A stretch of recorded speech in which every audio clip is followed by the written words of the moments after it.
Hey folks, Tito, Jeff Thitoff here with another Columbus Blue Jackets Blitz. Thanks so much for tuning in. Follow me on Twitter @ThitHappens. Hey, it's always a good time to talk Jackets right now. Jackets defeated Philadelphia last night in Philly, 3-2. Fell behind early, ended up coming back and winning. Jet Greaves in goal gets the win. Zach Werenski had a goal and assist. And the Jackets now move to second in the Metro Division. There was talk about them maybe not being, obviously in the wild card. We'll talk about what happened since Rick Bowness has taken over. But everything that happened last night in the NHL was good for the Jackets. The Boston Bruins lost to the Maple Leafs 4-2. That's a regulation game. No points to the Bruins. Senators beat the Red Wings 3-2. In regulation again, no points for the Red Wings. Blackhawks over the Islanders 4-3 regulation. No points for the Islanders. Avalanche rout the Penguins 6-2.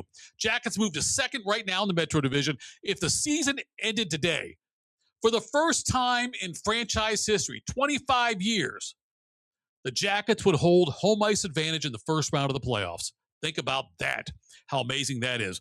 Aaron Portzline, our great friend from The Athletic. If you don't subscribe to The Athletic, you need to. Also follow him on Twitter, or X, whatever you want to call it, @APortzline, APORTZLINE. Aaron Portzline, who we love. He's been covering the Jackets since day one, before when they first were announced as a franchise. He's been on the Jackets beat since then with the Columbus Dispatch and now at The Athletic, and he's all over the place. Since Rick Bowness took over on January 12th, the Jackets have allowed just 40 5-on-5 goals in 26 games, 1.54 per game, the lowest in the NHL. Think about that. 5-on-5 goals, 40 in 26 games. Jackets have good goals on the power play, when they're on the penalty kill, I should say, and that's been a point of contention with Rick Bowness, them not getting the respect that he thinks they should get. When Rick Bowness took over on January 12th, the Jackets were 28th in the NHL, last in the East, last in the Metro. Think about that. 28th overall in the NHL, last in the East, last in the Metro on January 12th. Now, 8th in the NHL, 5th in the East, 2nd in the Metro. You talk about a major change. Here is Rick Bowness. This is courtesy of 97.1 The Fan, talking about how nice it is that the CBJ, they don't need help to secure a playoff berth. Just listen, we don't need any help to get in the playoffs. It's up to us. We have a spot. It's up to us to keep it. And we don't need anybody's help as long as we keep doing what we're supposed to do and do what we can do in hockey games, and the rest will take care of itself. This doesn't happen, folks. This does not happen with the Jackets being where they're at right now this late in the season. Just hasn't happened. Rick Bowness got to be a top candidate for the Jack Adams Award for Coach of the Year in the NHL, even though he did not come on board until January 12th.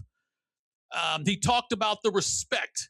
The Jackets are now getting respect from opponents and maybe from referees too. The Jackets have had they've gotten called for a lot more penalties that have been called in their favor. And Bowness has complained about that, and I'm glad the coach sticks up for his players. Here is Rick Bowness, head coach of the Columbus Blue Jackets, talking about the respect factor. Yeah, no, listen, it's been great for the team. We're getting a lot of respect now because of the way we play. And we climbed up in the standings, and the guys have worked their butts off, so you give the guys all the credit in the world. They're getting the respect around the league they deserve. So the Jackets, as they come down the stretch here now, they've got 11 games left in the regular season.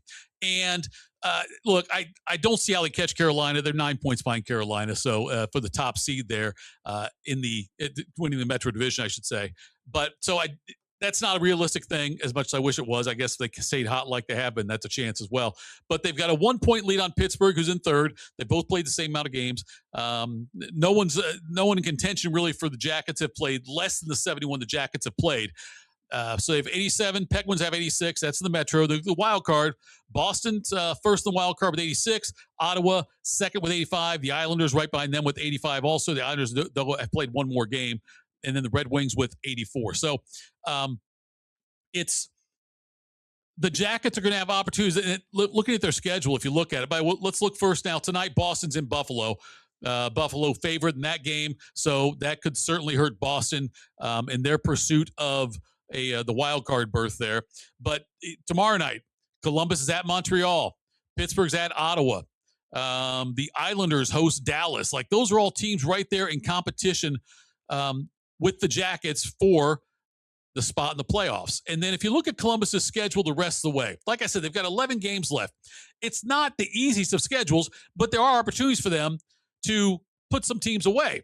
After the game against Carolina, after the game against Montreal on Thursday, they host San Jose. Then they host Boston. Big game there. Could be a huge swing there if the Jackets go win that one in regulation. Then they play two games with Carolina back-to-back. One's on a Tuesday, one's on Thursday, the March 31st and April 2nd. Carolina, like I said, first in the Metro. I don't think the Jacks can catch them, but those will be tough games. And they host Winnipeg. They go on the road for 3 at Detroit, big one. At Buffalo, at Montreal, host Boston, host Washington. That's how their season ends up. So opportunities there. Certainly, point per game, point every game is huge. I should say point per game. Point every game is significant. But if they can get those wins, like say 2 against Boston, they've got the 2 against Carolina, they've got the Red Wings. Those are very important games when you look at the head-to-head here of how the NHL playoffs are going to stack up. Like I said, the Jackets right now, they've got they're sitting there with 87 points. They're plus 14 on goal differential. This Jackets team, I said it a couple days ago, and I'm standing by it now. It's even more concrete for me. The Jackets team, this squad's going to be in the playoffs. They're a dangerous team when you get to the playoffs. They have home ice in the first round against Pittsburgh. We know how that goes, how much those teams hate each other. But having home ice potentially in the first round against a team like Pittsburgh, great. And also the fact the Jackets have so much confidence in their goaltending right now. Elvis Berlinkas is your number 2. Dare I say, he might be one of the better number 2s in the NHL. I don't know if they come out and say it or if, Bowness would say it, but as far as being, a 1 and a 2, it's more of a 1A and a 1B. But Berlinkas is the lesser of the 2 goalies. He's a damn good one to have. All right, folks, that's it for me, Jeff Thitoff with your Blue Jackets Blitz. Thanks so much for tuning in. I appreciate that. Follow me on Twitter @ThatHappens. A lot's going to happen in the next couple weeks in the NHL, especially regarding the Blue Jackets and their pursuit of home ice advantage in the first round, something they've never had in 25 years. Talk to you again soon, folks. Go Jackets.